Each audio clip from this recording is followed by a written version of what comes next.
হারামভাবে একটা মেয়েকে কবুল করার আগে ছেলেমেয়েরা মিলামেশা করে, সেটা হারাম নয়, সেটাকে ধর্ষণ বলা হয় না। অথচ বিবাহের মাধ্যমে যে পুরুষটা একটা নারীকে হালাল করে পেল, তাকে কিভাবে ধর্ষক বলা যায়? নারী ঘরের জন্য তৈরি, সে ঘরে থাকবে, তার হাজবেন্ডের কথা শুনবে, আদেশ পালন করবে, তার সন্তানকে লালন পালন করবে, তার পরিবার দেখাশোনা করবে, তার জন্য বাইরে যাওয়া ফরজ না।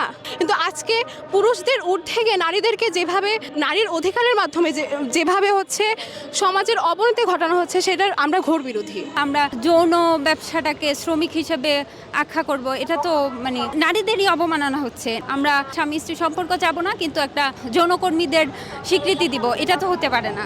ইসলামে বিবাহের আগে একজন পুরুষ আর একজন নারীর সম্পর্ক সম্পূর্ণ হারাম থাকে। বিবাহের মাধ্যমে তাদের মধ্যে একটা হালাল সম্পর্ক হয়।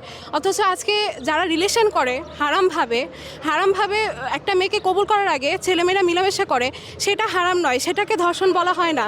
বাংলাদেশের প্রথম